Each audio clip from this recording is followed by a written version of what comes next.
స్వామి, ఈ అయోధ్య రామ మందిరం రేపు ప్రారంభోత్సవం ఉంది కదా, ఈ మందిరాన్ని ఇంత పెద్ద ఎత్తున చెప్పుకొస్తామన్నారు.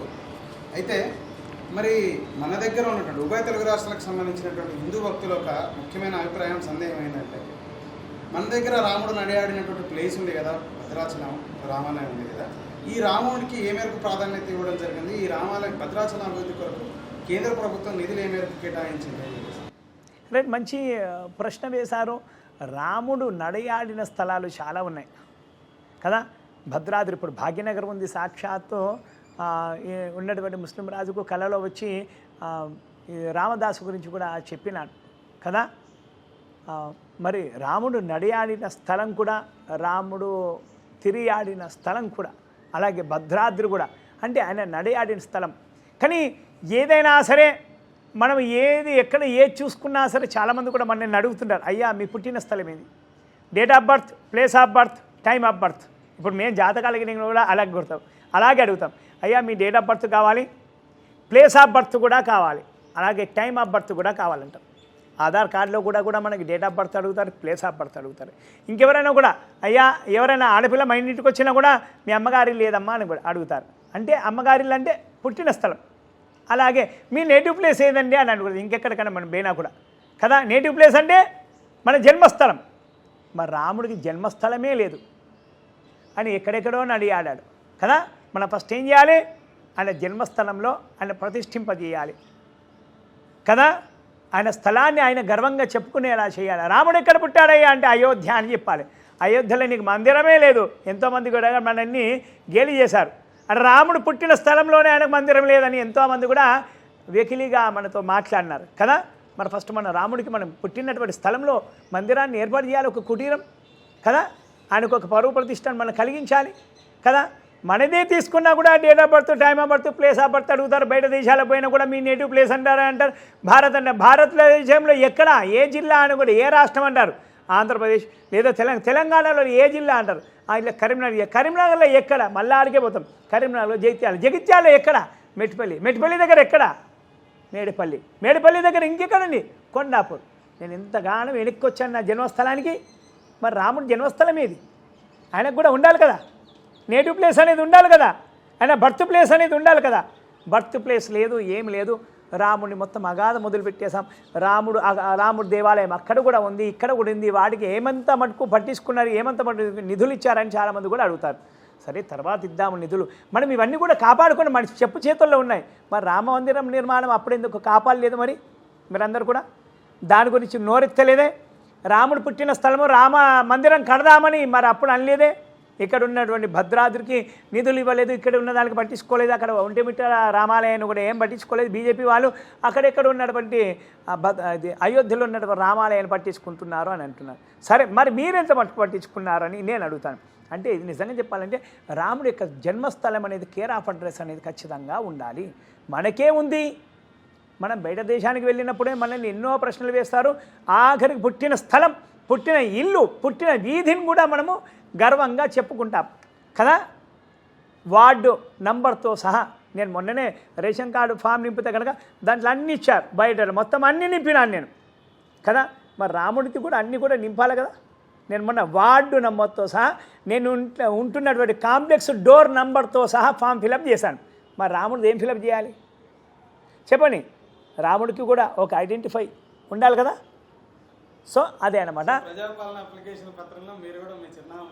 మొత్తం నింపినాను కదా. మరి రాముడు వారి కోసం, రాముడి యొక్క చిరునామా మనకు కావాలి కదా.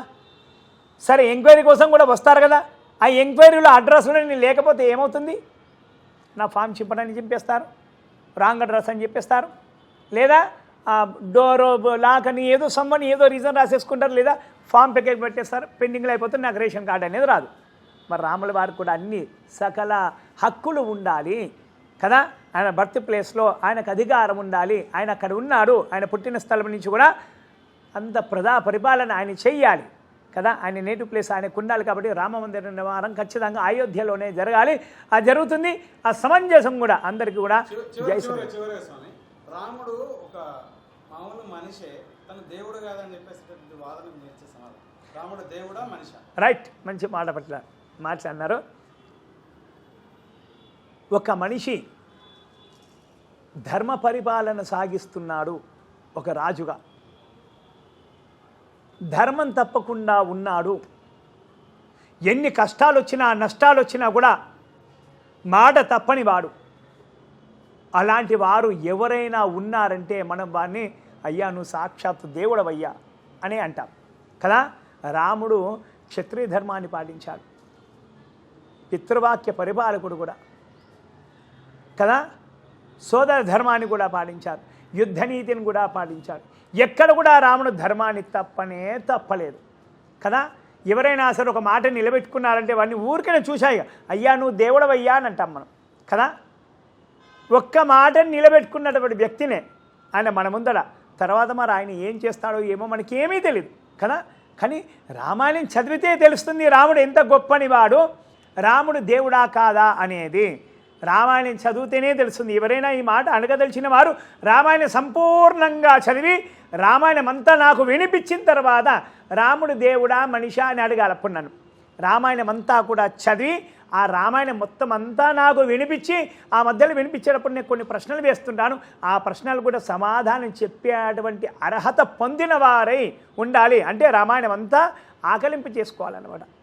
ఆకలింపు చేసుకుంటే రాముడిని దేవుడే అంటారు, దేవుడు కాదు అని నేను ఒక మనిషి. రామో విగ్రహం ధర్మ. రాముడు మనకు కనిపించవచ్చు కనిపించకపోవచ్చు. రామాయణం చదువుతున్నంతసేపు ప్రతి ఒక్క అక్షరం పేద రాముడు సీత లక్ష్మణుడు ముగ్గురు అయితే ఖచ్చితంగా కనిపిస్తారు. ఆ తర్వాత వాయువేగంతో ఆ పదాలు మనం చదువుతున్నాము. ఆ చదివినటువంటి పదాలు మనకు చక్కగా మనసులో ఒప్పి మెదడులోకి మంచి జ్ఞాపకం ఉండేలా వాయువేగంతో వెళ్ళే అటువంటి ఉండాలి. అంటే ఆంజనేయ స్వామి కూడా కనిపిస్తుంటారు. రామో విగ్రహం ధర్మ. రాముడి యొక్క విగ్రహాన్ని దర్శిస్తేనే చాలు మనలో ఉన్నటువంటి సర్వ పాపాలన్నీ కూడా హరించుకుపోతాయి రాముడి యొక్క దర్శనం వల్ల. అమ్మవారి పాదాల చెంత దర్శనం వల్ల, సీతమ్మవారి యొక్క పాదాల దర్శనం వల్ల కూడా మనకు జ్ఞానోదయం కలుగుతుంది, సహనం ఓర్పు కలుగుతుంది. అలాగే లక్ష్మణు యొక్క విగ్రహ దర్శనం వల్ల మనలో ఉన్నటువంటి చెడు శక్తులన్నీ కూడా ఎగిరిపోతాయి, చెడు గుణాలన్నీ కూడా నశించిపోతాయి, కోపతాపాలన్నీ కూడా నశించిపోతాయి. సోదర భావము ప్రతి ఒక్కరిపైన సోదర భావం అనేది కూడా పెరుగుతుంది. రాముని చూస్తేనే చాలు అన్నీ కూడా చెడు శక్తులన్నీ కూడా నశించుకుపోతాయి. రాముడి యొక్క అనుగ్రహం వల్ల మనకెంతో భవిష్యత్తు, మనకు ఓపిక అనేది కలుగుతుందన్నమాట. మంచి మార్గంలో పయనిస్తాం. చెడు ఆలోచన అనేది ఎప్పటికీ కూడా మనకు రాదు. అందుకోసం నిత్యం కూడా మనం రామాలయ దర్శనానికి వెళ్ళాలి. రామాలయ దర్శనానికి వెళ్తేనే మన లోపల ఉన్న చెడు శక్తులను కూడా పడాపంచలై ఎగిరిపోతాయి. మంచి మార్గాన్ని నడుస్తాం, ఓపిక ఉంటుంది. రాముడి యొక్క వర్చస్సు నిజంగా చెప్పాలంటే ఆయన వర్చస్సు ఎలాంటిదంటే షోడశ కళలు, చంద్రుల్లో షోడశ కళలు ఏ విధంగా ఉంటాయో ఆ షోడశ కళలను మనం దర్శిస్తే కనుక నిత్యం కూడా చంద్రుడిని దర్శించినా కూడా సూర్యచంద్రులను దర్శిస్తే ఆరోగ్యవంతులుగా ఉంటాం మనం. రాముల్లో రామచంద్రుడు అని పేరు వచ్చింది కూడా అందుకోసమే. రాముల్లో చంద్రుడి యొక్క షోడశ కళలన్నీ ఉన్నాయి కాబట్టి రాముడిని శ్రీరామచంద్రుడు అంటాడు. అంటే చంద్రుడి యొక్క కాంతి వలన, సూర్యుడి యొక్క కాంతి వలన మనం ఆరోగ్యాన్ని పొందగలుగుతున్నాం. ఒక్క కాంతి వల్లనే కదా. నిజంగా వాళ్ళు ప్రత్యక్షమైతే అమరజీవులమే, చిరంజీవులమే మనం కదా. వారి యొక్క స్పర్శ వల్ల మరి సూర్యనారాయణ స్వామి రాముడి యొక్క ఇంటి దేవుడు కదా. ప్రతినిత్యం కూడా ఆ సూర్యనారాయణ స్వామి వారికి నమస్కారం చేయందే కన్ను తెరవడు రాముల వారు. అంతటి ఆరాధ్య దేవుడు రాముడి వారికి సూర్యనారాయణ స్వామి. ప్రళయాలు వచ్చినా ఏమొచ్చినా ఏదొచ్చినా కూడా సూర్యచంద్రుడు తటస్థం, ఇద్దరు కూడా. ఈ భూమి మునిగిపోయినా కూడా ఇంకొక యుగం వచ్చింది, మళ్ళీ కృతయుగం వచ్చినా కూడా సూర్యుడు చంద్రుడు అలాగే ఉంటారనమాట. అట్లా రాముని దర్శిస్తే షోడశ కళలో ఉన్నటువంటి ఆ చంద్రుడి యొక్క మనకు అనుగ్రహం కూడా లభిస్తుంది. అందుకోసమే శ్రీరామచంద్రుడు అని పేరు ఇచ్చారనమాట. శ్రీరామచంద్రుడు వాళ్ళు అంటే దర్శనమే చాలు. నిజంగా చెప్పాలంటే రాముడిని అర్థం చేసుకునేవారు ఉన్నారంటే కనుక అది వారి యొక్క పూర్వజన్మ సుకృతం ఉంటేనే ఆ రాముడిని అర్థం చేసుకున్నటువంటి శక్తి వారికి కలుగుతుంది. అంతటి మహిమాన్వితమైనటువంటి వాడు రాముల వారు. రామాయణం చదవండి మెల్లిగైనా సరే. మనకు కొన్ని పరీక్షలు కూడా ఎదుర్కొంటాం. నేను స్టార్టింగ్లో ఎప్పుడో ఒక 20 సంవత్సరాల కింద రామాయణం చదువుదామని చిన్న రామాయణ పుస్తకం ఒక పేజీ, ఆ పేజీ చదవడానికి నాకు 10 రోజులు పట్టింది. పేజీ తీయడం, 3 అక్షరాలు చదవడం, నిద్రపోవడం, 3 అక్షరాలు చదవడం, 4 అక్షరాలు మళ్ళీ చదువుదాంలే, సాయంత్రం చదువుదాంలే, ఇట్లా అంటే అప్పుడు పరీక్ష నాకు ఒకరు చెప్పాను మా గురుగారు, అరే అక్కడ ఆంజనేయ స్వామి నేను పరీక్ష పెడుతున్నాడేమో చూడరా, ఆయన తోకడ్డం పెడతాడు ఆంజనేయ స్వామి అని అన్నాను మా గురుగారు. అలా ఎలా అంటే, అంతేరా, రాముడిని నువ్వు అర్థం చేసుకోవాలని అనుకున్నప్పుడు ఆంజనేయుని దాటాలి మనం. ఆయన నన్ను అర్థం చేసుకున్నటువంటి శక్తి ఒక ఆంజనేయుడికే ఉంది. మరి ఆయన్ని దాటి పోవాలంటే అంత తరం మన దగ్గర శక్తి ఉంటుందా? ఫస్ట్ ఆంజనేయ స్వామిని శ్రీరామ జయరామ అని ఆయన ముందర భజన చేసినట్టుగా చేసి ఆంజనేయ స్వామి వెళ్ళి ఆలయానికి వెళ్ళి మొక్కి వచ్చి చదవరా అని అన్నాడు. అప్పుడు నేను వెళ్ళి చదివాను. ఆంజనేయ స్వామి వారి యొక్క ఆజ్ఞ నాకు దొరికింది. శివుడి దర్శనం కావాలంటే నందీశ్వరుడు యొక్క ఆజ్ఞ ఎలాగో, రాముడి యొక్క దర్శనం కావాలంటే ఆంజనేయ స్వామి వారి యొక్క ఆజ్ఞ కావాలి. ఆంజనేయ స్వామి వారికి చాలా ఈర్ష్య నిజంగా చెప్పాలంటే. మరి రాముడిని మనము ఆకట్టుకోవాలంటే ఆంజనేయ స్వామి ఊరుకుంటాడా? సర్వవరాలన్నీ కూడా ఎత్తేసుకొని కూర్చున్నాడు ఆంజనేయ స్వామి. రాముని సొంతం చేసుకున్నాడు ఆంజనేయ స్వామి. రాముణ్ణి మనము కైవసం చేసుకోవాలి, ఆయన భక్తిని పొందాలంటే ఆంజనేయ స్వామిని దాటి వెళ్ళాల్సింది మనం.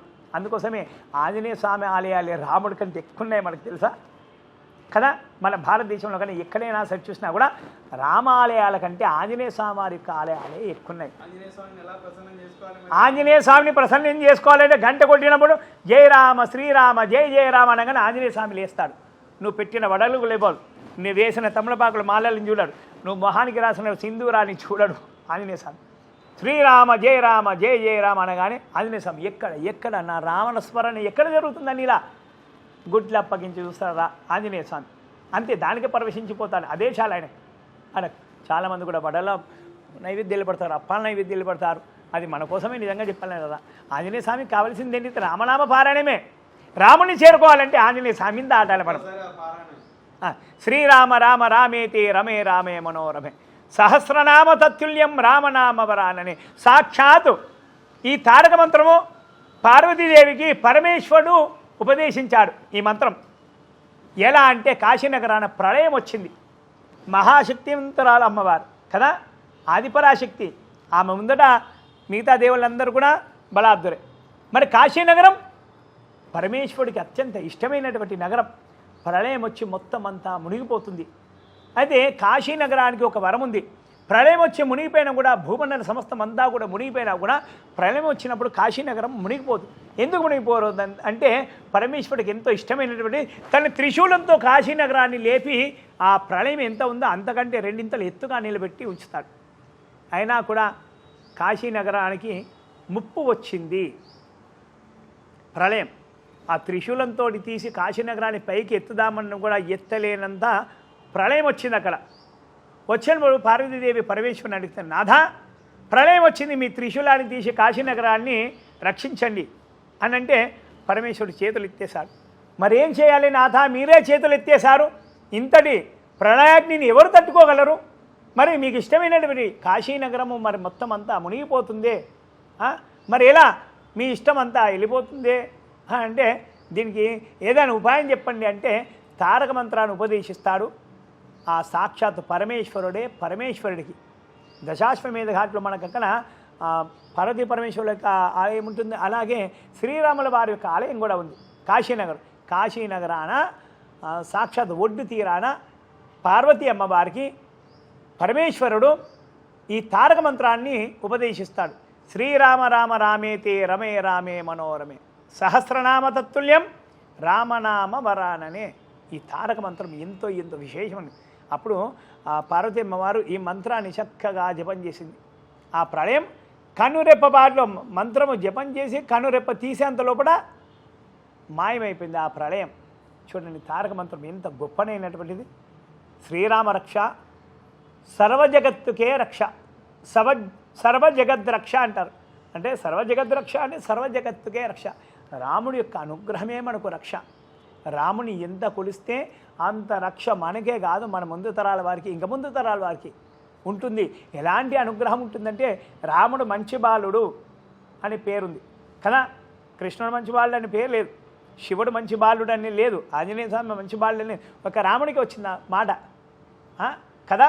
రాముడు మంచి, మనం పుట్టబోయేటువంటి సంతానం కూడా మంచి బుద్ధిమంతులై ఉండాలి, పేరు ప్రఖ్యాతులు గడించాలి, ఓపికస్తులై ఉండాలి, ఆవేశం కలిగిన వారు కూడా ఉండొద్దు, అనాలోచిత నిర్ణయాలు తీసుకునే వాళ్ళు కూడా ఉండొద్దు కదా. అలాంటి వారు అభివృద్ధి చెందినట్టుగా దాఖలాలు ఎక్కడా కూడా లేదు. చాలామంది కూడా నిజంగా చెప్పాలంటే నరేంద్ర మోడీ వాళ్ళ అమ్మగారు కూడా రాముని పూజించిన వారే కదా. అటువంటి మంచి బుద్ధి కలిగినటువంటి సంతానాన్ని పొందగలిగింది ఆవిడ కదా. ఇంకా ఎంతోమంది ఉన్నారు వారే అని ఎందుకంటాను నేను, నరేంద్ర మోడీ ఆయన కూడా కాదు, ఇంకో చాలామంది కూడా మంచి మంచి బుద్ధిమంతులు ఉన్నారు మన భారతదేశంలో. వారందరూ కూడా రాముడి యొక్క అనుగ్రహం కలిగిన వారే కదా. రాముడు మంచి బాలుడు. రాముడి దర్శనం వల్ల సర్వ దుష్టశక్తులన్నీ కూడా నశించిపోతాయి, సద్గుణాలన్నీ కూడా మనకు కలుగుతాయి. జై శ్రీరామ్, జై జై